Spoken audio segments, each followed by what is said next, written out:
Alrighty, 2015. This is Town and Country with bad hubs.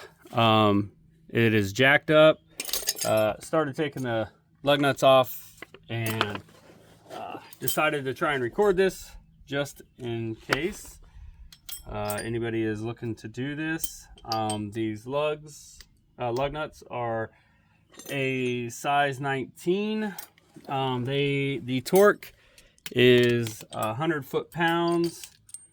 I have the car or the van jacked up and a jack stand for safety in place.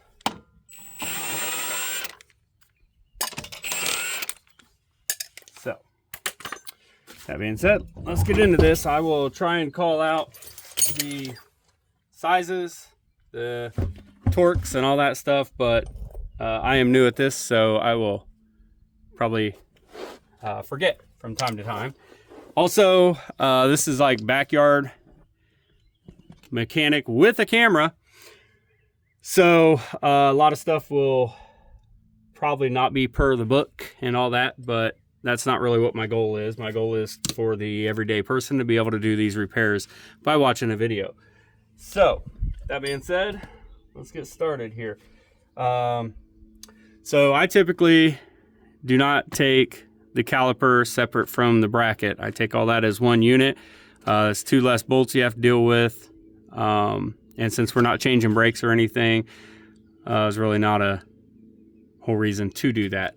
My brakes are good, rotors are good, just got the noise from the hubs. So I will try and move this camera around the best I can to give you guys a view, but let's see if we can do this. This is a size 18. You have a bolt here and one down here, right around there somewhere.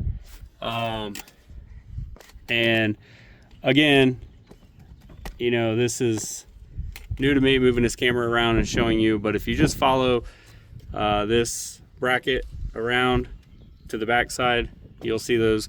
They are 18 millimeter, and I believe the torque on those when you tighten them down is going to be 125 foot-pounds.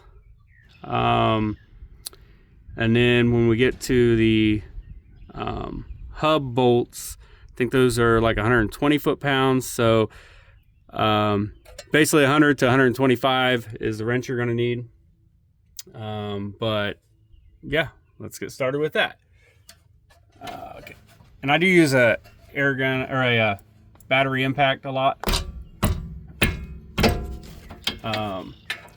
Also use a hammer a lot. So once those are loosened up, I'll get on the second one here. And my hands, and I know everybody's gonna have a problem with that, but just the way I've always done it, and that's what we're gonna do. So I'm gonna cut the camera and stuff. You don't need to see me loosening these bolts. Once they're loose enough to get with the finger, I take them out by my hand, and this one's loosening up, and then I'll restart the camera, but trying to keep these videos short.